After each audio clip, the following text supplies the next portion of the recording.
Welcome to Tips, the Townsend Institute podcast series, a show produced by the Townsend Institute at Concordia University, Irvine. This podcast shares stories of leadership, coaching, and counseling experiences that have shaped the lives and careers of our guests, who then provide tips aimed toward helping listeners grow in both their personal and professional lives. I'm Dr. John Townsend, psychologist, organizational consultant, and author of over 30 books, including the New York Times best-selling Boundaries series. I'm also the founder of the Townsend Institute, and I'm excited to introduce your podcast hosts, Dr. Ashlie Andrew and Dr. Gilbert Fugit.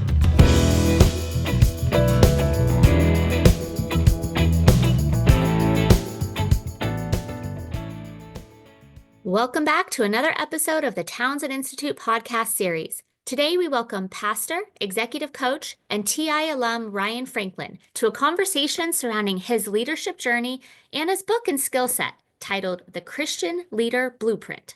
That's right, Ashlie. This tool addresses a variety of leadership dynamics within and outside of the church and addresses them using a biblical view. Ryan's faith and vulnerability show up in his coaching and mentorship with all. And of course, it's only straight to catch up with one of our beloved alums. Let's get started.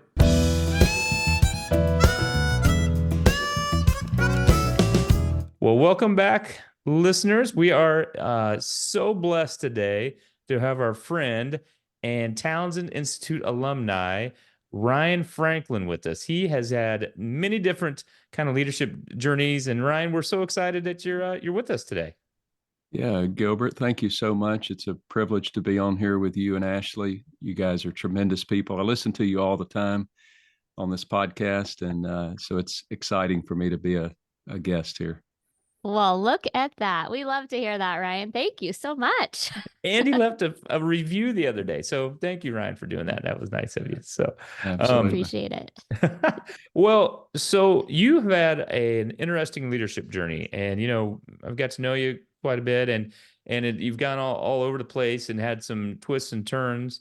Can you tell our listeners a little bit about your journey here? Yeah, absolutely.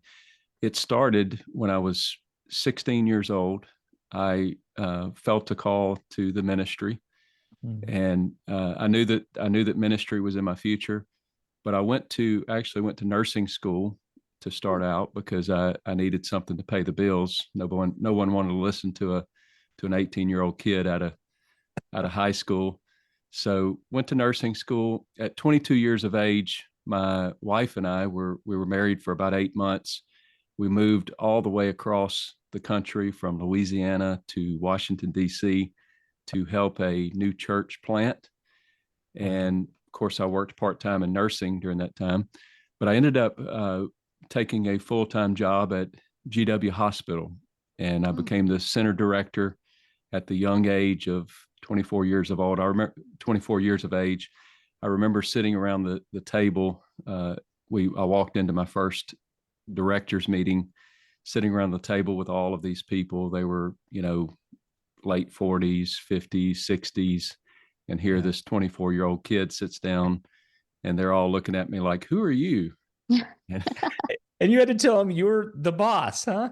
Wow. Exactly. And so that stint was not a long stint, but it was a very successful stint at GW Hospital. That I found out later they were actually going to close the clinic that they put me as center director over, and that's one of the reasons I got the job, because they had intended on closing the clinic. And You were really like the Hail Mary. I was just bridge the time for the contract to run out, and then they were going to close the clinic. Wow. Well, I ended up turning the clinic around, and within a year, I had made up the money that they had lost and actually exceeded what their goal for the year. And even to this day, this is 20 something years later, the clinic is still in operation even to this day. So they never closed it and continued on with the contract. That's amazing. What amazing success, and a testimony from such a young age of, again, not just a leadership opportunity, but a successful leadership opportunity. I'm assuming some of what you took from that experience, and of course, some of your roles and stuff to follow, helped to influence the writing of your book. So I want to jump into that a little bit. Your book, The Christian Leadership Blueprint. Can you talk to us a little bit more about that and what else kind of brought you to the desire to write a book? Yeah, well, to continue the story of kind of the journey of my leadership that led to that book, I shortly after, my wife and I felt like that it was time for us to move back home to our childhood church in Louisiana without having a job or anything in the no opportunities at that time. We just kind of put in our notice and we were moving home. And shortly after, my childhood church ended up hiring me full time as a pastoral assistant. They had heard what I had done at GW Hospital and what we had done in the church, the new church that we were a part of, and so they hired me as a full time pastoral assistant. So I did that for 11 years, and the man that hired me, the associate pastor that had hired me as his assistant, actually felt like that it was time to move on to a different role outside of our church. And I kind of stepped up and took a lot of the duties that he had that I supported him with. It was over 60 something ministries. He did a lot of counseling as well, pastoral counseling. And so in 2016, here I am, all of a sudden, a pastor at one of the largest churches in America in the denomination that I'm a part of.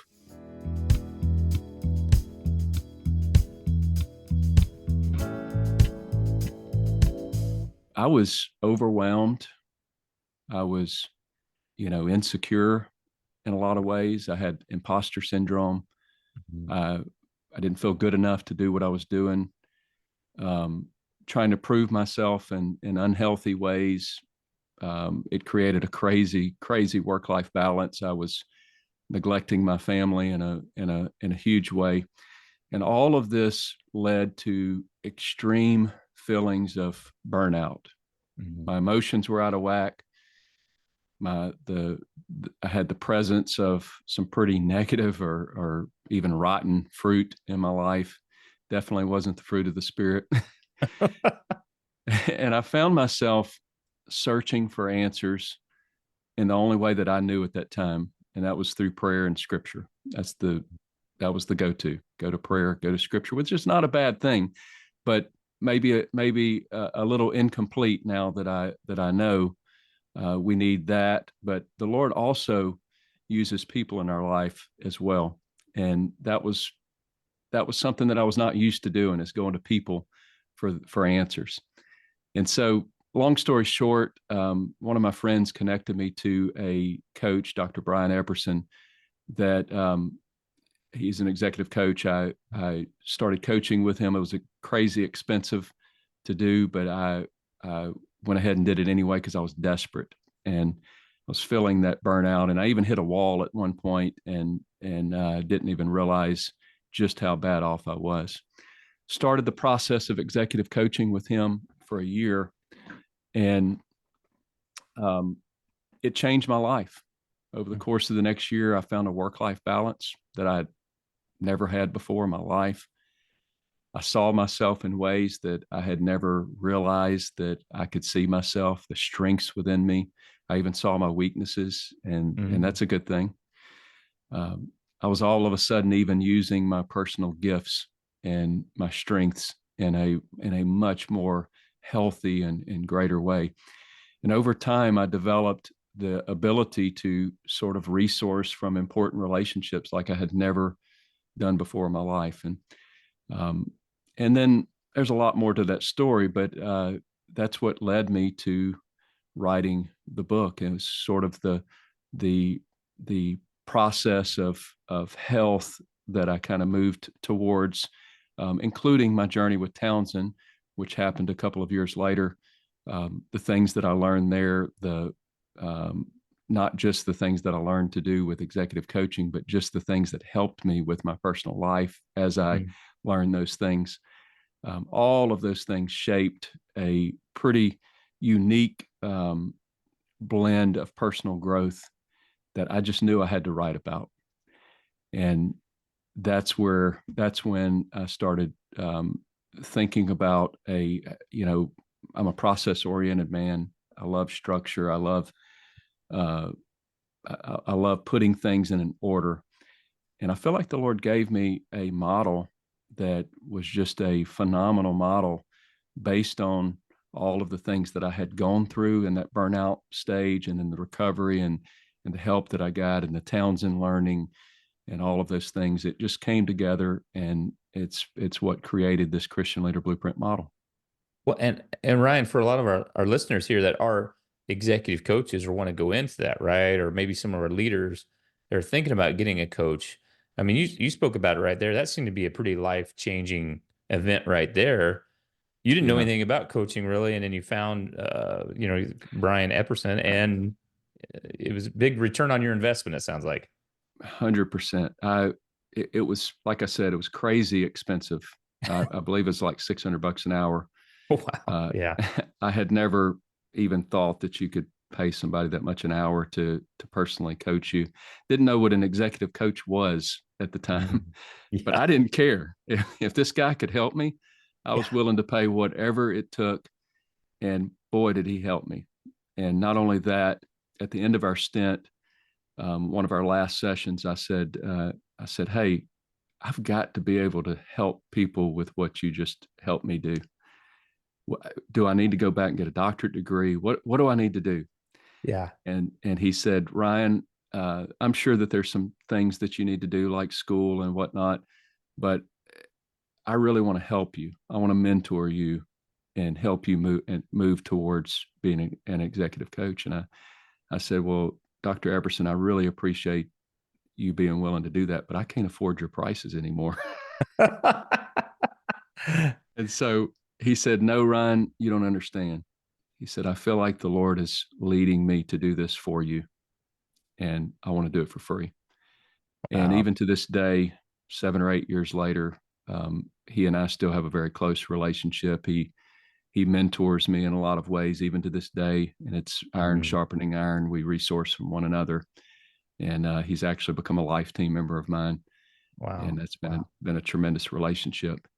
And I want to say this: I don't think I would be a complete executive coach without his relationship in my life. But I don't think I would be a complete executive coach without the process of Townsend Institute in my life. That the process of Townsend Institute changed my life and introduced me to things that I probably never would have even known about. The simple things like empathy and attunement, and to another level. The tool of attunement that I learned at Townsend Institute is probably one of the most powerful and my most used now tool in my toolbox of executive coaching. And I'm so grateful for that.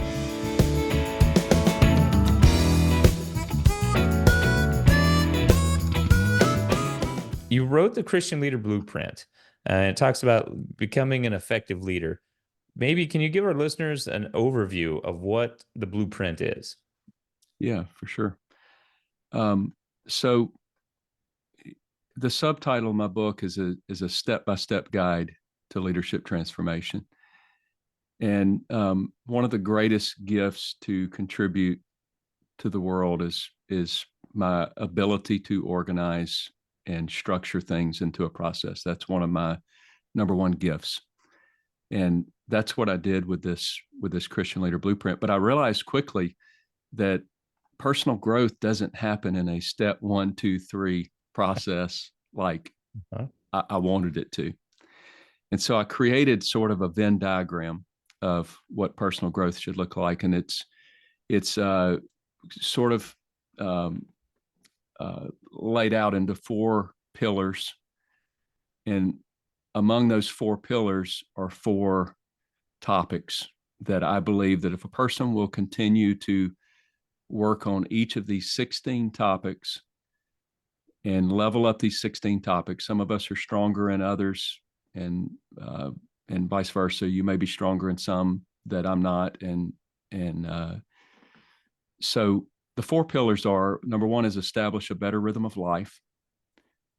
And that includes things like work-life balance, vision, routines and goals, character growth, which Dr. Townsend and Dr. Cloud write about so often.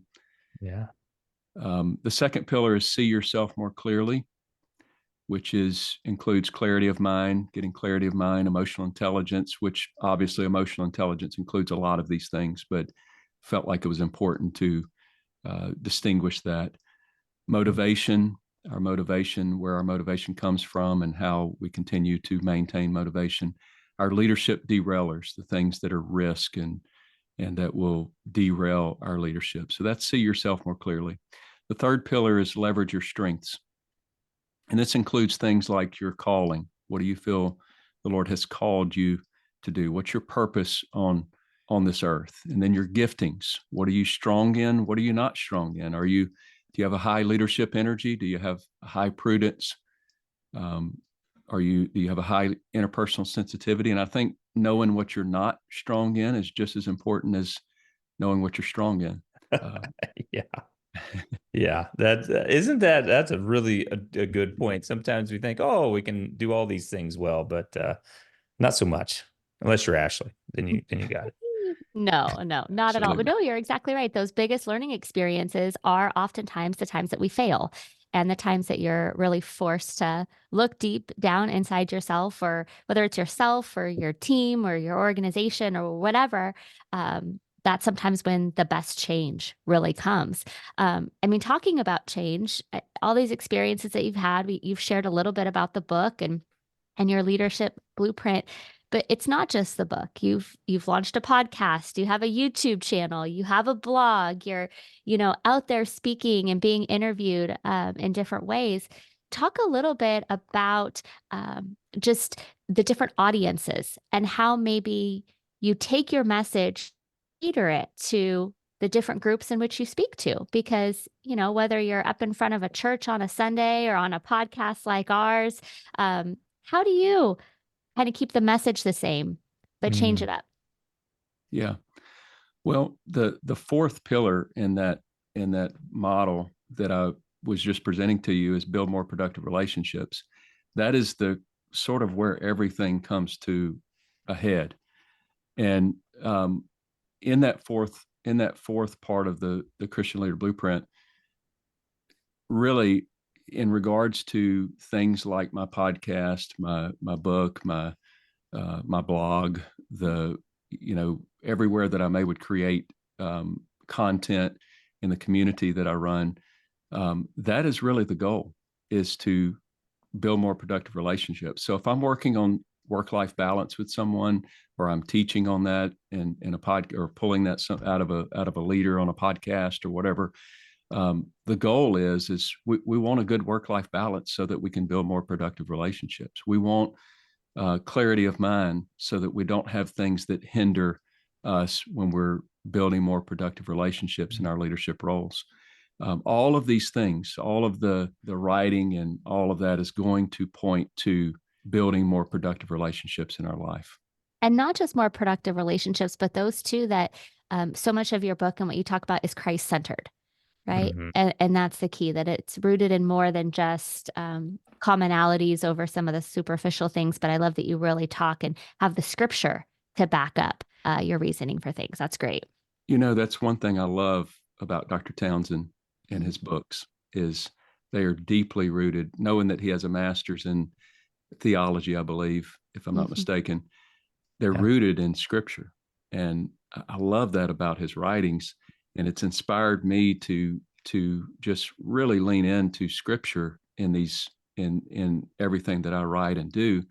In fact, the Bible is full of things about the heart and relationships. And in fact, this year, since December, I preach all the time in the church that I'm in. I'm an assistant pastor at a church still.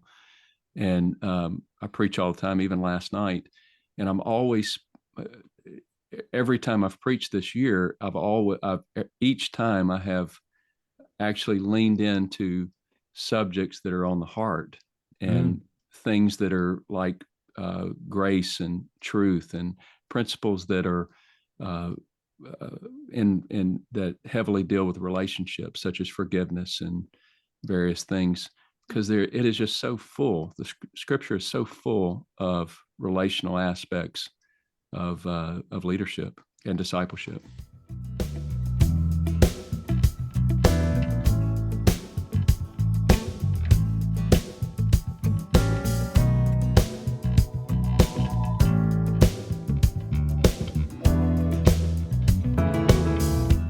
Your podcast, you have The Christian Leader Made Simple, looks at, kind of a lot of different dynamics out there, maybe within the church, but you have it again, like we talked about, the biblical view. I'm curious though, what, topic have you found has really caused Christian leaders to get stuck? We talked a little bit about it, but where do you think the leaders really having trouble out there right now?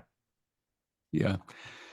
Many times where people come to me for help, through executive coaching or through my community coaching program, I would say it usually starts with work-life balance and, wanting to establish a better rhythm of life. They don't realize how deep that subject is. It moves to the vision in our life, personal vision. It could relate to routines and goals, or the lack thereof, or even, and this is a deep subject, as you well know, through Townsend Institute, they teach you so much about this, but character growth, not morals, but attachment and separation and integration and adulthood, the things that really shape the way that we live our life and interact with people. That's usually the reason that people come to me, is because of their work-life balance. But at its core is, I think where people are really stuck is they're surrounded by people, but they're lonely. Mm-hmm. And they really don't truly know how to build productive relationships in the way that can be productive in their life. And that's, many times with a client, I know that about them, but you got to get through the work-life balance. You got to get through all of those other things.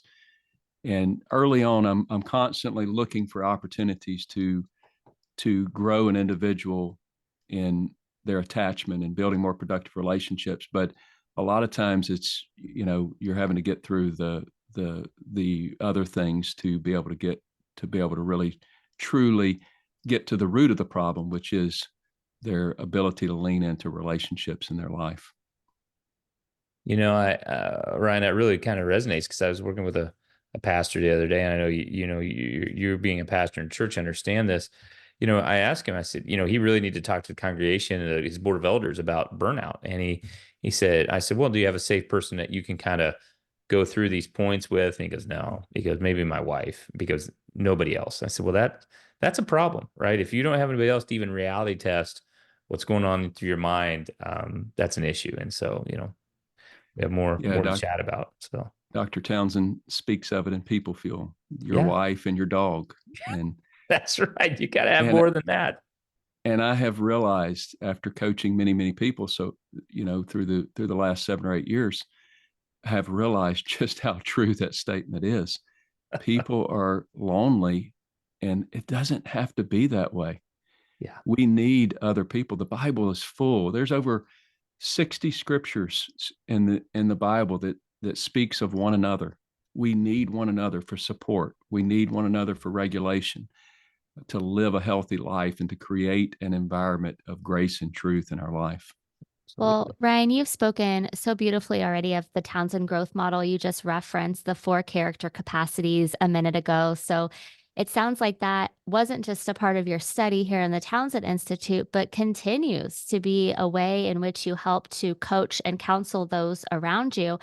For those that don't have maybe the formal training of a degree or certificate with us, is there one particular capacity or one piece of the growth model that you think really people can kind of latch onto as they listen to us here today?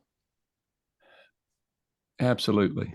The character structures of attachment, separation, integration, and adulthood, those are complicated. Typically, that's going to take a trained individual to work through, to help you work through. And that's a lot of what we learned in Townsend Institute, is to be able to help an individual work through those things and really level up their life in that way. But I would say the principle that someone could take away fairly easily is the principle of grace, truth, and time. Mm-hmm. And there is many scriptures, several scriptures that talk about grace and truth. And it's interesting that it's always grace first and then truth. Mm-hmm. And, there's a lot of individuals out there that are grace only. They're high I think of Gilbert as a really high interpersonal, sensitive person, very loving and caring, and full of grace. And typically, I know that Gilbert is capable of leaning into truth as well through his character growth. However, typically people in that situation would struggle to give truth. Mm-hmm. And Ryan, that's very true. When I started out my leadership positions to be able to do that. Yeah. Yeah, absolutely.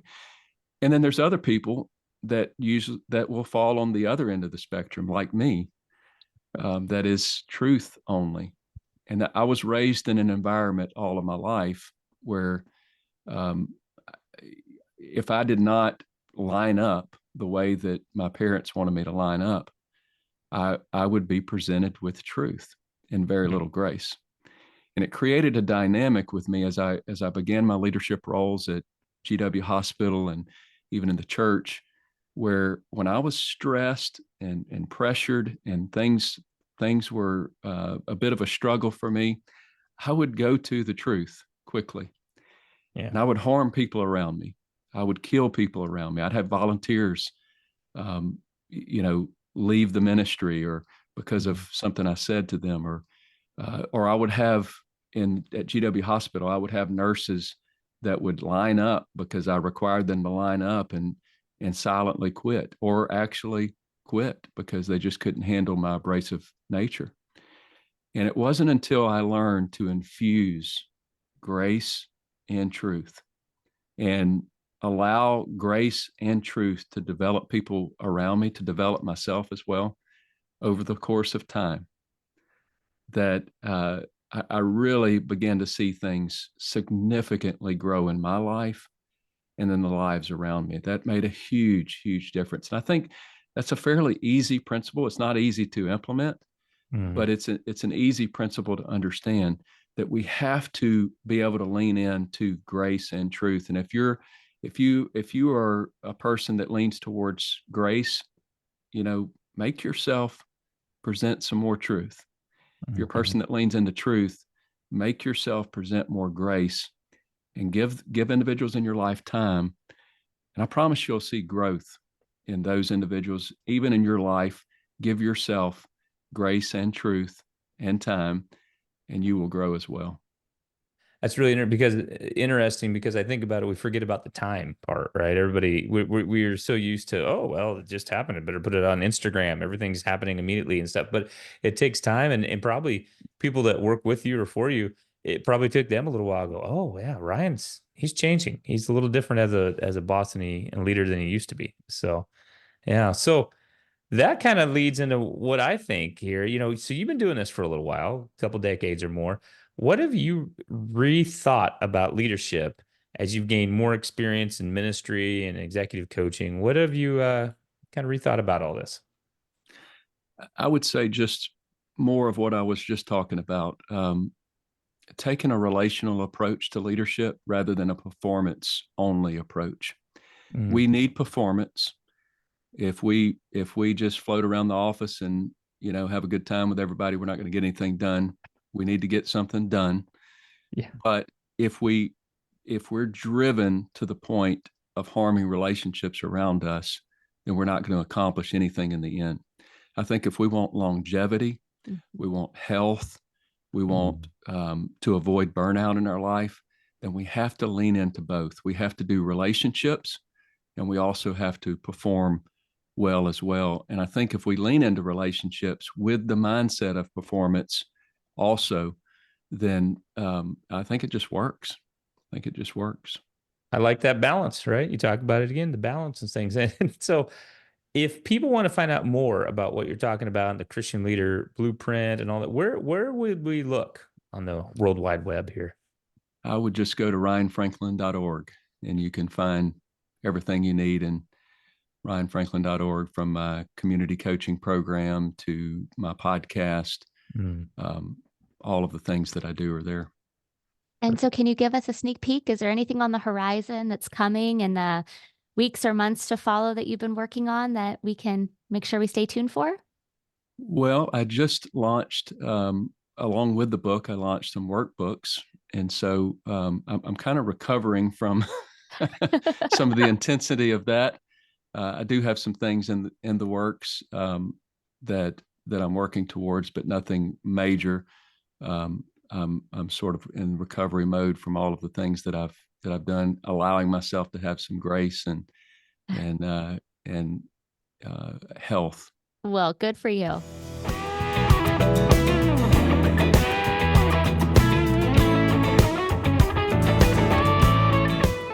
As you know, as a listener of our podcast, we end every episode with our takeaway tip. You have had quite a few good ones already this episode. Is there something you want to repeat or something new you want to leave our listeners with? Yeah, I would say, all of my life, I was encouraged and preached about and taught about a vertical relationship with Christ. And I've heard Dr. Townsend speak of a vertical relationship with Christ quite often. And that's such a needed thing in our life. That's first and foremost. If we don't have that, we're going to be challenged in life. But so many times we miss the horizontal relationship with others. And this is just as much biblical as our relationship with Christ. And I encourage people, lean into the relationships around you to provide the support and care that you need. I've done that in my life. I'm so much more regulated now. I have such a much more healthy leadership life as I do my assistant pastor role, as I do my community coaching program and my executive coaching. When things are not quite right, guess what? I get relational nutrients, as Dr. Townsend speaks about, from the life team around me. And I would encourage people, lean in to the relationships around you. It's a life-changing thing. Use the growth model as well. It works. Awesome. Well, thank you so much for your time, Ryan. We appreciate it so much. It's just awesome to have our alums back talking to us a little bit more about what they're doing and how they're continuing to influence those around them. So thank you. Thank you so much. It's been a privilege to be on.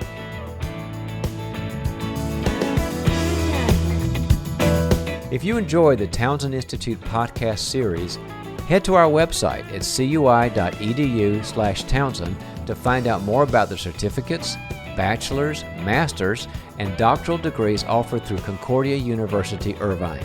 With programs in mental health counseling, executive coaching and consulting, and organizational leadership, we have a variety of faith-based programs dedicated to helping you fulfill your academic and professional goals, all the while furthering your competence, character, and connection. Again, that's cui.edu/Townsend.